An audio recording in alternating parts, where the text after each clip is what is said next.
ಈ ವರ್ಷ ಬರಗಾಲದಿಂದ ತತ್ತರಿಸಿ ರೈತ ಕಣ್ಣೀರಿಡುವ ಪರಿಸ್ಥಿತಿಯಲ್ಲಿ ಹೇಗೋ ಮಲೆನಾಡಿನಲ್ಲಿ ಮಳೆಯಾಗಿರುವುದರಿಂದ ತುಂಗಭದ್ರಾ ಡ್ಯಾಮಿಗೆ ಅಷ್ಟು ಇಷ್ಟು ನೀರು ಬಂದಿರುವುದರಿಂದ ಕುಡಿಯುವ ನೀರಿಗೆ ನೀರು ಬಿಟ್ಟಿರುವುದರಿಂದ ತುಂಗಭದ್ರಾ ಎಡದಂಡೆ ಕಾಲುವೆ ಚೈನ್ಸ್ 46ರಲ್ಲಿ ಕುಸಿತ ಉಂಟಾಗಿದ್ದು ಇದು ಕಳಪೆ ಕಾಮಗಾರಿಯಿಂದಲೇ ಆಗಿರುವುದು ಎಂದು ಕರ್ನಾಟಕ ರಾಜ್ಯ ಅನ್ನದಾತ ರೈತ ಸಂಘದ ಸಂಸ್ಥಾಪಕ ಅಧ್ಯಕ್ಷರಾದ ಪ್ರಕಾಶ್ ತಿಮಲಾಪುರ ಇವರು ಖಾರವಾಗಿ ಅಧಿಕಾರಿಗಳಿಗೆ ಪ್ರಶ್ನೆಯನ್ನು ಮಾಡಿದ್ದಾರೆ.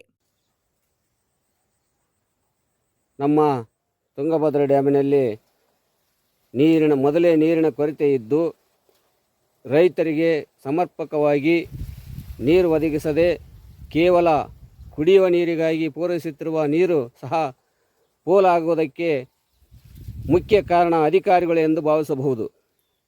ಹಾಗಾಗಿ ಕಾಲುವೆ ದುರಸ್ತಿ ಸಮಯದಲ್ಲಿ ಅಧಿಕಾರಿಗಳ ನಿರ್ಲಕ್ಷ್ಯವೇ ಕಾರಣ ಅಂತ ನಾನು ದೂರ್ತಾ ಇದ್ದೀನಿ. ಇವತ್ತು ಅಧಿಕಾರಿಗಳು ನಿರ್ಲಕ್ಷ್ಯದಿಂದ ಕಾಲುವೆ ಒಡೆದೋಗುವಂಥ ಪರಿಸ್ಥಿತಿಯಾಗಿದೆ.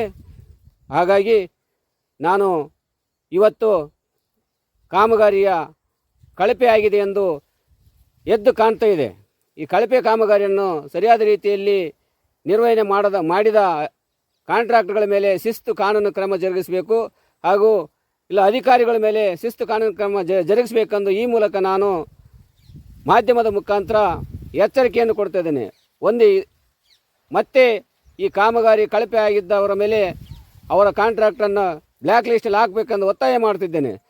ಹಾಗಾಗಿ ಇದು ಏನಾದರೂ ಸರಿಯಾದ ರೀತಿಯಲ್ಲಿ ತನಿಖೆ ಆಗದೇ ಇದ್ದರೆ ನಮ್ಮ ಕರ್ನಾಟಕ ರಾಜ್ಯ ಅನ್ನದಾತ ರೈತ ಸಂಘದಿಂದ ಉಗ್ರ ಹೋರಾಟವನ್ನು ಹಮ್ಮಿಕೊಂಡು ಕಾನೂನು ರೀತಿಯಲ್ಲಿ ತಮಗೆ ಶಿಸ್ತು ಕ್ರಮವನ್ನು ಜರುಗಿಸೋದಕ್ಕೆ ನಮ್ಮ ಸಂಘ ಮುಂದಾಗುತ್ತೆ ಅಂತೇಳಿ ಈ ಸಂದರ್ಭದಲ್ಲಿ ತಮಗೆ ಎಚ್ಚರಿಕೆಯನ್ನು ನೀಡ್ತಾ ಇದ್ದೇನೆ. ಏನೋ ಒಂದು ತೊಟ್ಟು ಕುಡಿಯುವ ನೀರಿಗೆ ಬಿಡುವ ಈ ಸಂದರ್ಭದಲ್ಲಿ ಅಧಿಕಾರಿಗಳ ನಿರ್ಲಕ್ಷ್ಯದಿಂದ ಕಾಲುವೆ ಕಾಮಗಾರಿ ಕಳಪೆಯಾಗಿರುವುದರಿಂದ ಈ ರೀತಿ ಸಂಭವಿಸಿರುವುದು ಎಂದು ಮೇಲ್ನೋಟಕ್ಕೆ ತಿಳಿಯುತ್ತಲಿದೆ. ಆದ್ದರಿಂದ ಇದನ್ನು ತಕ್ಷಣವೇ ಸರಿಪಡಿಸಿ ಕುಡಿಯುವ ನೀರಿಗೆ ತೊಂದರೆ ಆಗದಂತೆ ನೀರನ್ನು ಸರಬರಾಜು ಮಾಡಬೇಕು ಎಂದು ಒತ್ತಾಯಿಸಿದರು. ಇಲ್ಲದಿದ್ದರೆ ಮತ್ತೆ ಹೋರಾಟಕ್ಕೆ ಸಜ್ಜಾಗಬೇಕಾಗುತ್ತದೆ ಎಂದು ಎಚ್ಚರಿಕೆ ಕೊಟ್ಟರು. ವರದಿ ಎಂ ಬಸವರಾಜ್, ಕಕ್ಕುಪ್ಪಿ.